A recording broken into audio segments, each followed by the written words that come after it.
Welcome to Embracing Life Again. I'm Catherine Coffer, transition expert and minister. Together, we'll break through life's toughest barriers, rediscover joy, and start dreaming again. It's time to embrace life fully with purpose, passion, and hope.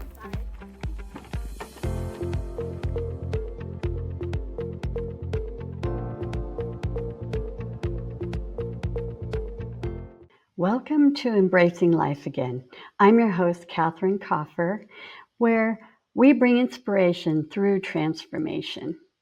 The purpose of our show is to inspire women to find more balance, to feel a sense of freedom, to choose joy and dream again as we collectively stand in our power, getting you unstuck in your trauma and loss to experience joy and dream again. So you might see I have a little different background today. I got my hair done. Today is going to be a solo show, and then you will have the adventures of Theo and Zebby. So I've gotten a lot of comments that people want to know more of my story. And since I've started this TV show, what's happened, with me and how have I grown and what have I learned? So that's what we're going to do today. So, okay, here I go. So I grew up in the Bay Area, met my first husband when I was 16 at McDonald's, and he was my manager. He was 4 years older, and he wouldn't date me until I was 18 years old because of our age difference. So it was always kind of a joke. And we got married when I was 22. And as all marriages, ups and downs, greats, and so we learned a lot. I learned about each other, myself, and then we grew together. And then I had two girls. When I was 27 and when I was 30. They're both premature.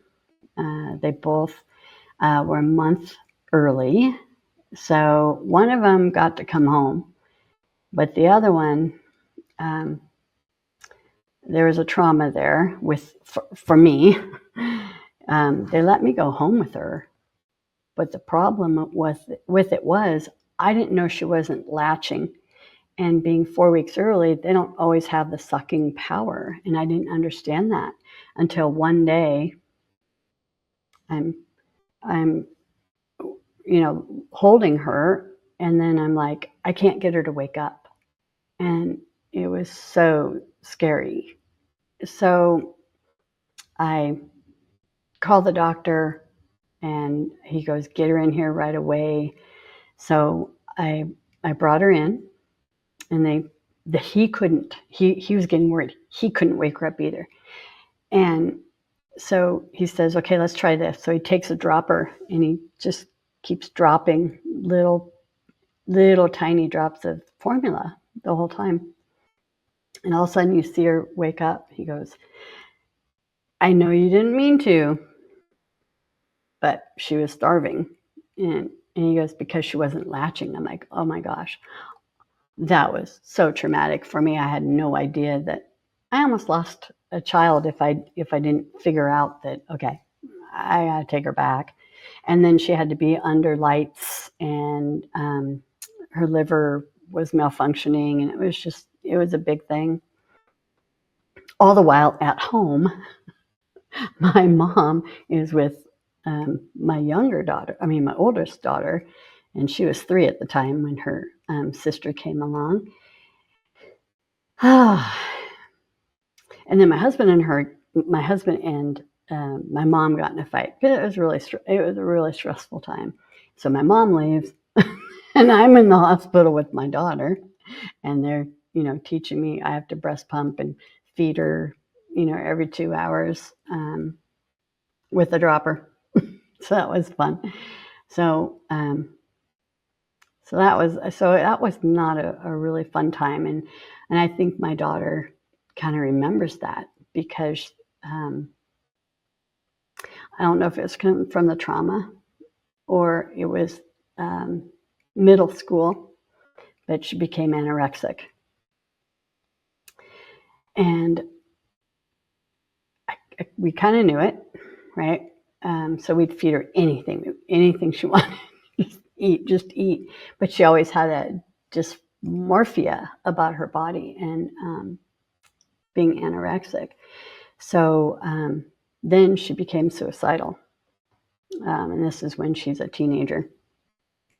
And she's like, I need to go away. You need to send me away. And so she goes away to a all-girls camp in Idaho, and she learns a lot. She's with other girls that have eating disorders or are cutters or suicidal. So she gets great therapy, but she's gone for a whole year. And when this happens, her older sister is in college. So she's feeling neglected because we keep going back and forth to Idaho to visit. Her name's Megan. So Janelle is now feeling neglected, and probably because, and there I learned, I had no idea what it was called, but it's called broken wing syndrome. And that's what from the trauma of almost losing Megan, she became my little bird, right? And I became very codependent with her. And, I had to help her with everything. And then here's my oldest daughter, who is so independent, right? And so we found out that she was feeling, left out. And so as parents, we don't know what we do until we look back and go, oh, right? We don't mean to mess up our kids. We don't mean to do anything. So that was life changing. Bring her home. So she's better. She's gained weight. All her psyche is better, but she still has dysmorphia. So she would still tell you today, I'm fat. Like, oh my goodness. So I don't know. So she has that struggle all the time, I guess, that they say once you have that, unless you're using the tools all the time, it's really hard to get through it. And I know I had some dysmorphia because my mom, love her, but she always competed with me when I was a kid. And she always made me feel less than.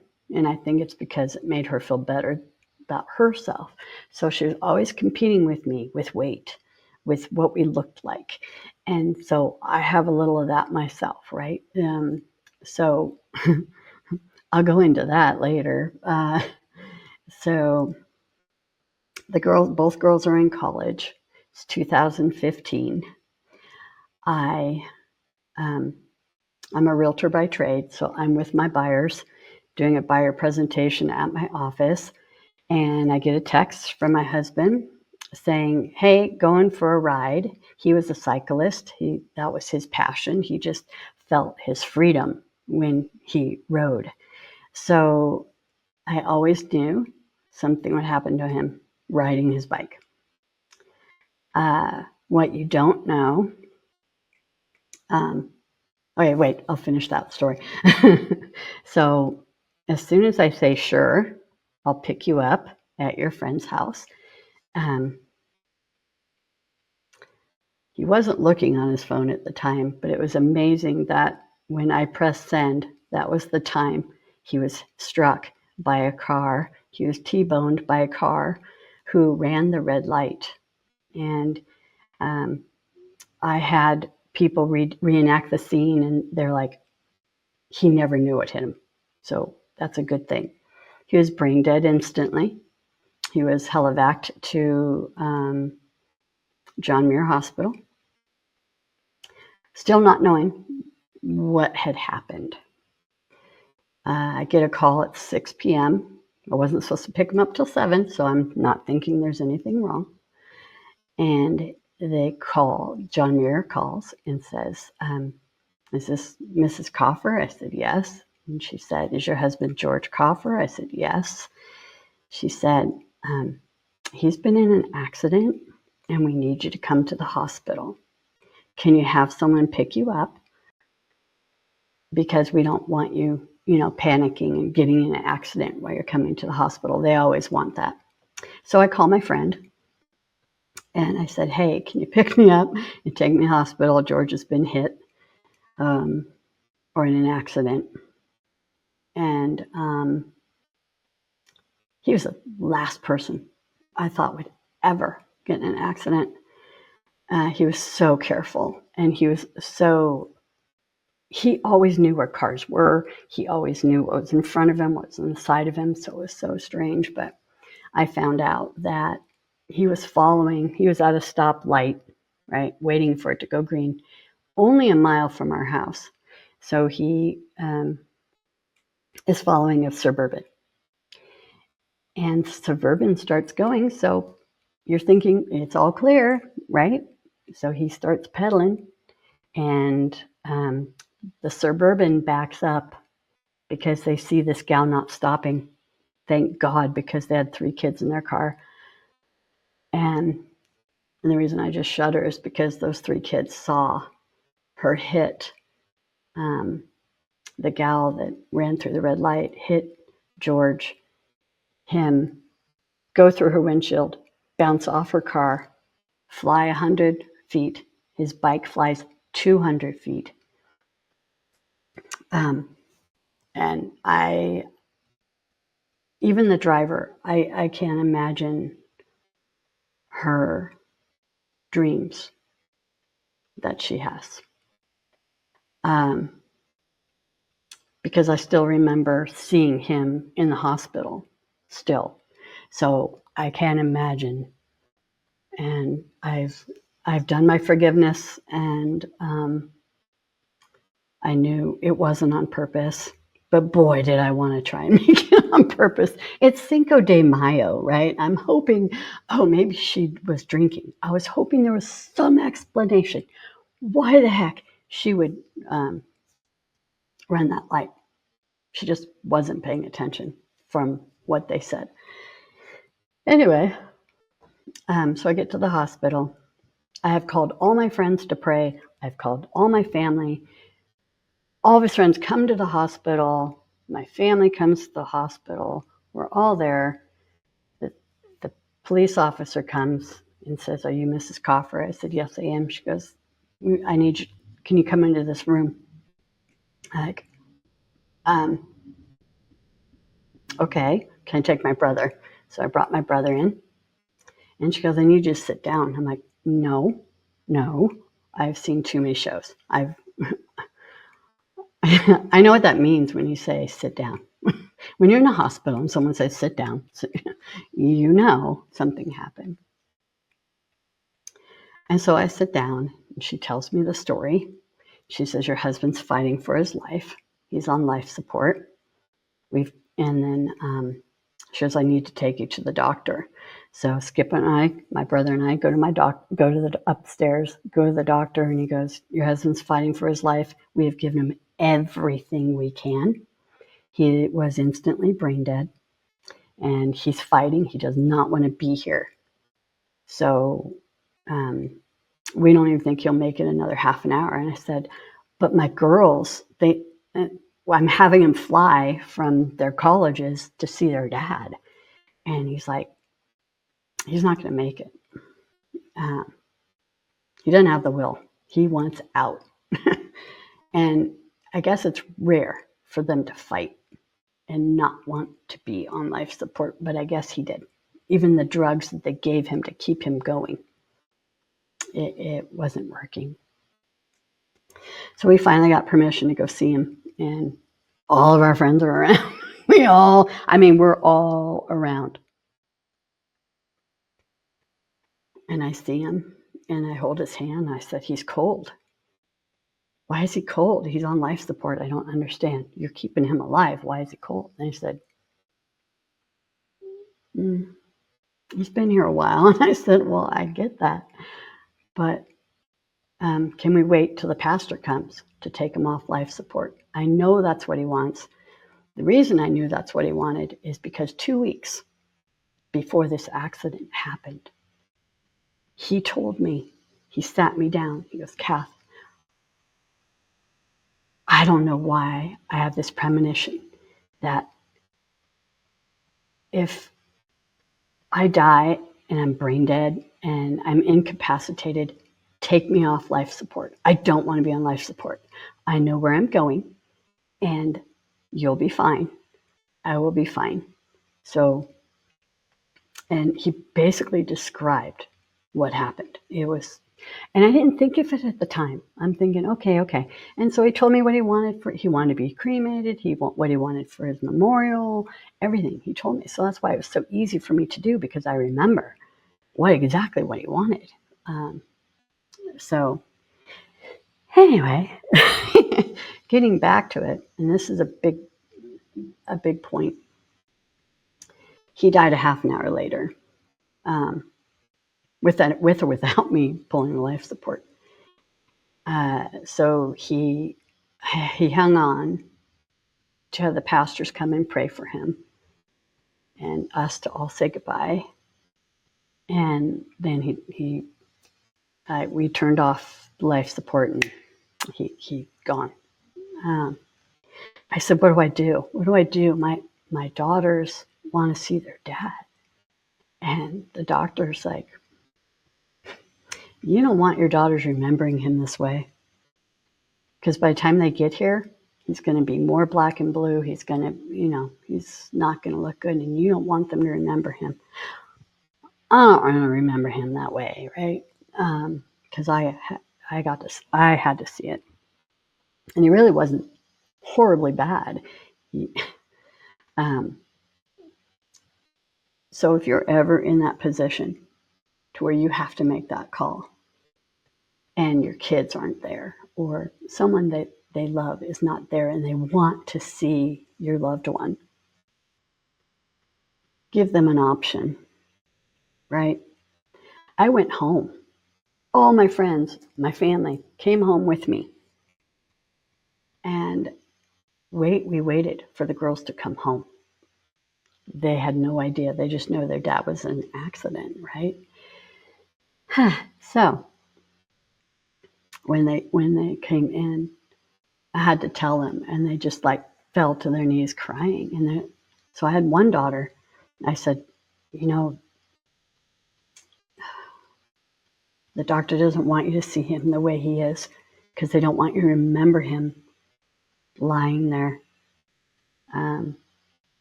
And so one of my daughters was great with it. But my youngest daughter is like a doubting Thomas that has to feel the nail holes, right, and make sure it's really happening. So I should have given her a choice.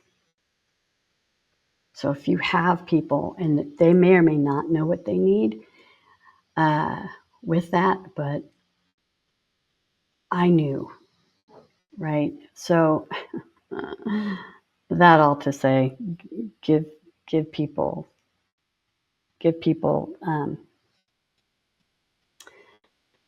the chance of how they want to say goodbye, right? I mean, she would have had to go to the morgue. I just didn't want her to go through that. But you know what? It delayed her grief. She didn't let her dad go for 7 years. Just last year, we went to Hawaii and we spread his ashes for her. My other daughter and I, we spread his ashes in Spain because that's what she wanted to do. And we did that a year after his death. Whereas my other one took her 7 years to say goodbye because it was so devastating to her. And she still didn't believe that he was dead, although I'm doing my processing and everything. So in that time, I got a miniature horse named Zebby. I call him Zebedee. It means gift from God. And then 2 weeks after George died, I was blessed with a 8-week-old miniature Australian Shepherd, and his name is Theodore, and that means God's gift. Yeah, see a theme here, I know. And they were my therapy. And so they did therapy for me and my girls, because my girls stayed with me for probably 2 months. I think it was 2 months, 2 or 3 months. And then they had to go back to school, which was, that was hard. It was hard to be all alone. I was fine while I was taking care of them. And then that's when the real grieving started, right? Because you're kind of in a daze when it happens, and you're just wondering what to do, right? So my animals were my therapy. So now, doing the payback. So always in tragedy, or not, I'm not going to say always in tragedy, but when you look for what can I do with this? What can I do with what I'm dealing with? How can I change? How can I make a difference for someone else? And I knew I was going to have a therapy team to help people through trauma and loss. So now Zebby and Theo are both registered therapy animals. I use them for trauma therapy, for stress relief, for grieving. So I have independent sessions with people, and I'm going to start having retreats and make a day. I'm going to start off with a day retreat with them to pay back the gift they were to me and what they've taught me about grieving, what they've taught me about unconditional love and peace and joy, right? And that's the reason for my show. I had no idea God had all this planned out until He told me. He goes, "You will be teaching people how to grieve and grieve well." I'm like, "Oh, that's a horrible subject. Who wants to learn that, right?" But it's very needed because no one out there. I'm not going to say no one out there. It is not a popular subject, right? And how do you bring joy into it? How do you bring peace? How do you learn all that going through the grief? Let me tell you, you never get over the loss because that person's still in your heart. The memories, they never go away. So it's going through it to live life differently again, is, I guess, how I want to put it. So it took over a year for me to get to where I thought, okay, I think I'm good. I regained some of my joy back, and really worked on who am I? Who am I without my husband of 30 years, right? We were together for 34 and a half years, if you do from the time we dated to the time we got married, right? So how do you know? Right? How do you know who you are? Because you're kind of in sync together, and when you're young, you grow together or you grow apart. Well, we grew together, and so when one's gone, it's like, okay, what part of me is me, and what part of me was him, right? So that took a while to figure out who I am, what I wanted, what I liked, right? Who I wanted to be. I've always been a person that loves a challenge and loves to learn. I love to learn. And I'm a Tony Robbins person. I've been studying under Tony Robbins since 2000. My husband and I did that. We did his academies. And so I am, if you've heard of it, it's called CANI. It's called Constant Never Ending Improvement. So every day I try and be better than I was yesterday.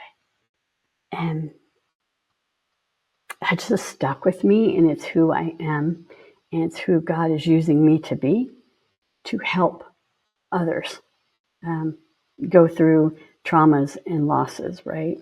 I mean, it could be losing a job. It could be, right?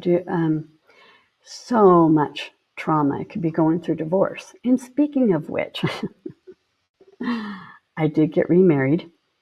So what happened was, when you're married so long, and I'm going to be very apparent about this, when you're married so long, you're like, am I even marketable? Is anyone going to even think that I'm attractive and that I have qualities that they want? I mean, it's what you're going through because you've been with someone so long, you just don't know, right? You just know him, but you don't know what the feeling is for others. So I go on Match.com, which I guess is a good site. Was getting off a Match because I'm like, I was just sticking my toe, and I had dates and I met some nice guys, but it's like, they weren't my guy.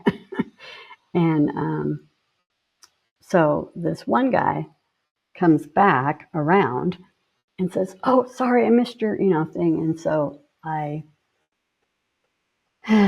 liked him. He had some issues. I knew he had issues, but I liked him because he was really fun to talk to, and we had a lot in common.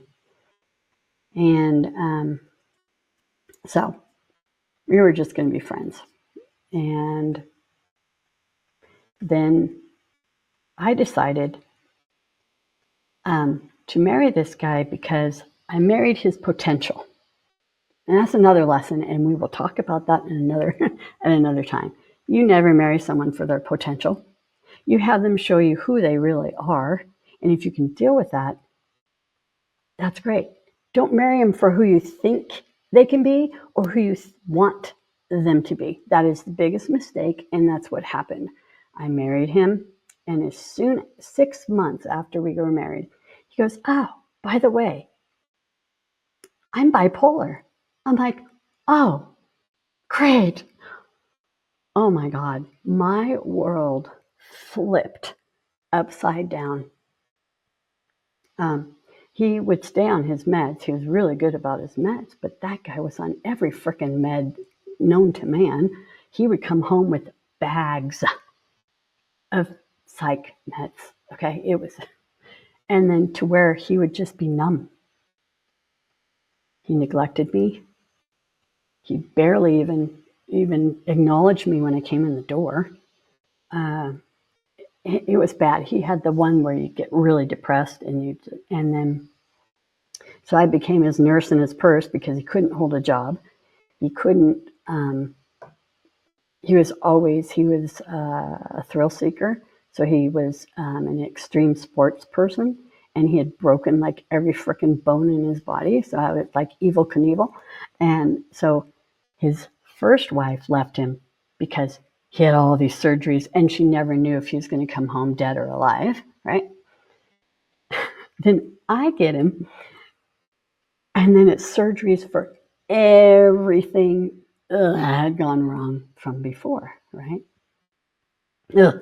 Anyway, I'm like, hey, I knew I probably shouldn't have married him, but I made this mistake, and I'm a faithful person. I'm going to make it work as much as I can. 4 therapists later, he just doesn't work on himself.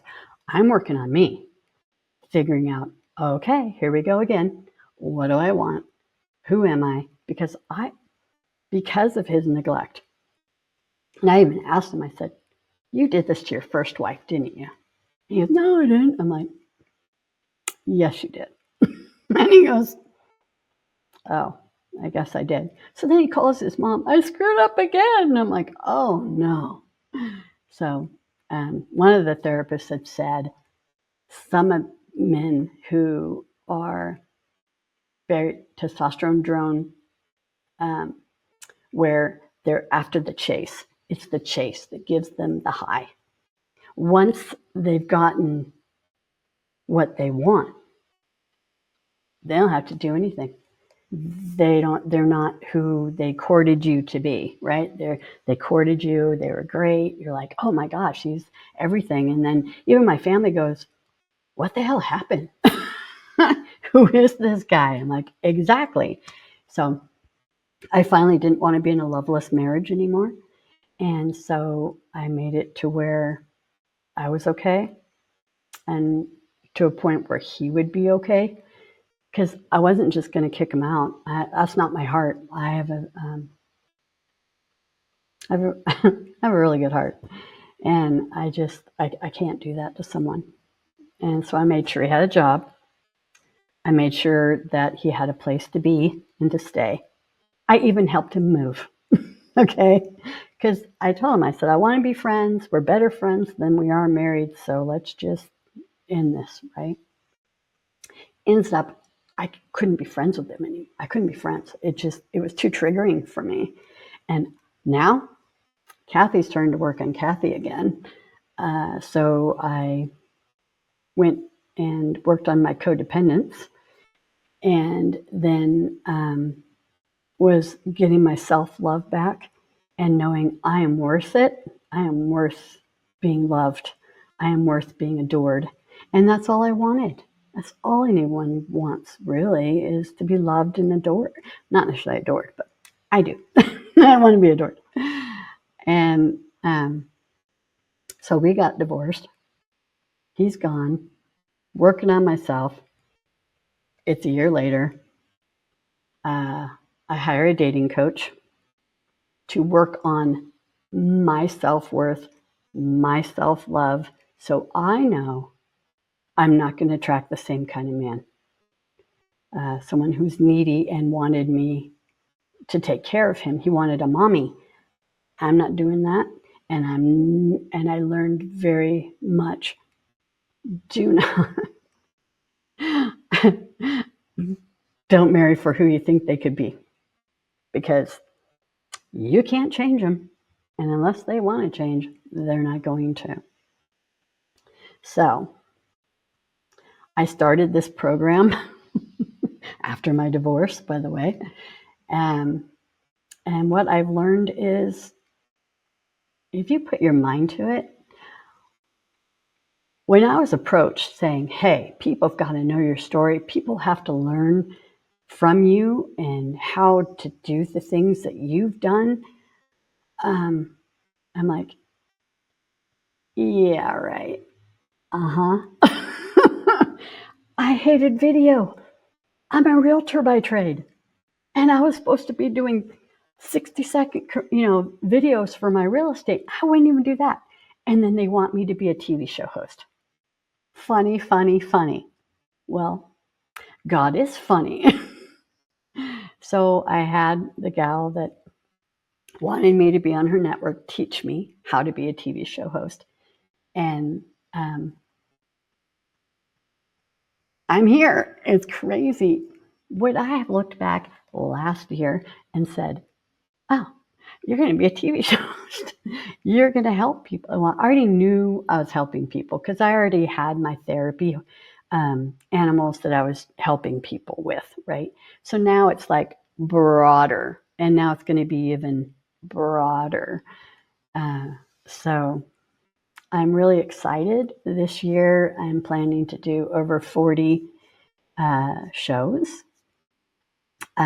Some will be in studio, some will be on location. I'm really excited about who I have coming up in the lineup. You will have a lot of fun. You will learn a lot. And I am getting my dating coach on for any of those that have to, like, oh, I gotta tip my toe in that water again. It's like, oh, and oh my gosh, I'm 61 right now. It's 2025. Boy, is the dating scene different, let me tell you. I started dating last Thursday. So in the new year, I started dating. So very, very different than when even, let's see, I was married 5 years to my second husband. So even different from 2018. Different. 2025 is way different. It's like, so anyway, we will discuss that later. So, thank you so much for being on my show.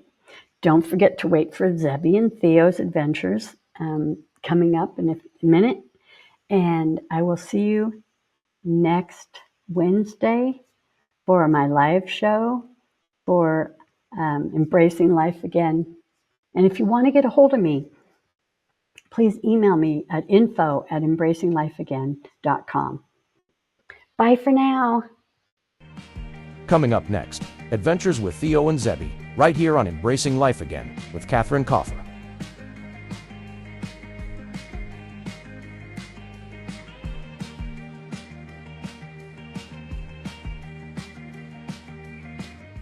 So I'm surprising Zebby. It just rained and he's eating. So there he is. Hey Zeb, are you gonna come here?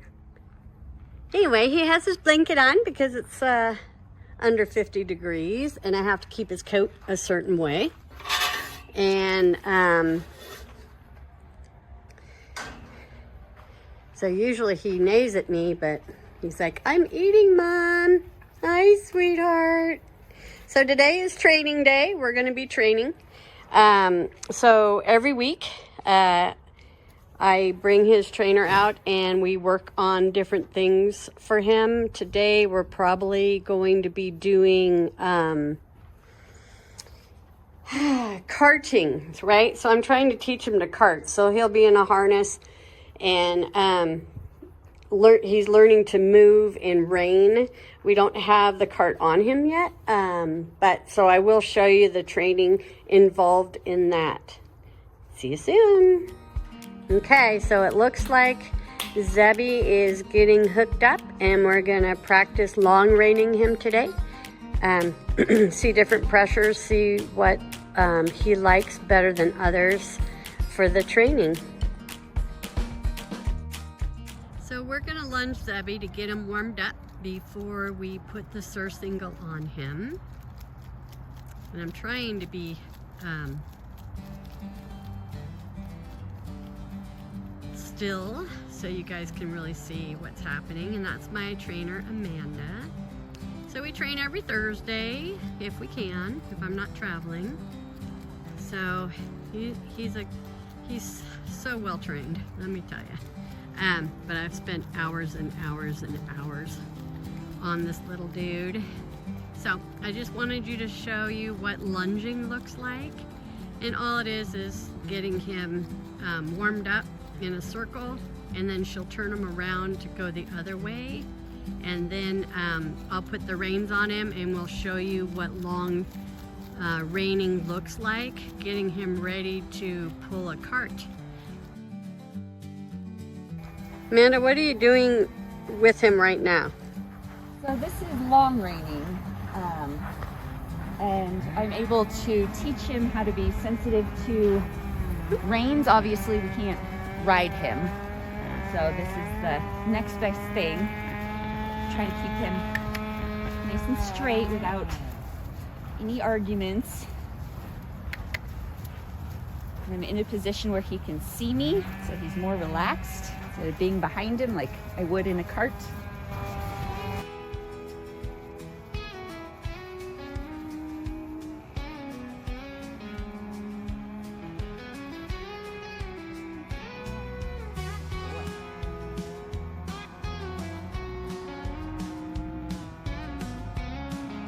So she just got him to change direction, and he did it perfectly.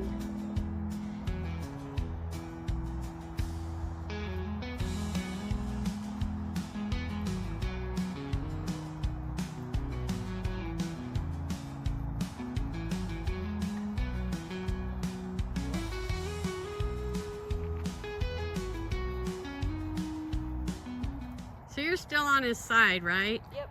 Okay. He can see me clearly on that side. And then eventually you'll be right behind him and then he'll steer that way? Yep. Okay. Good boy.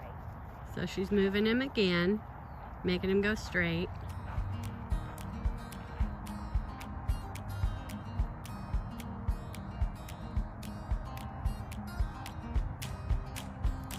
So like I said before, this is getting him ready to cart. He has never pulled a cart yet, but we want him just really comfortable and knowing what we want him to do before he starts pulling anything, because we don't want him hurting himself or anybody else.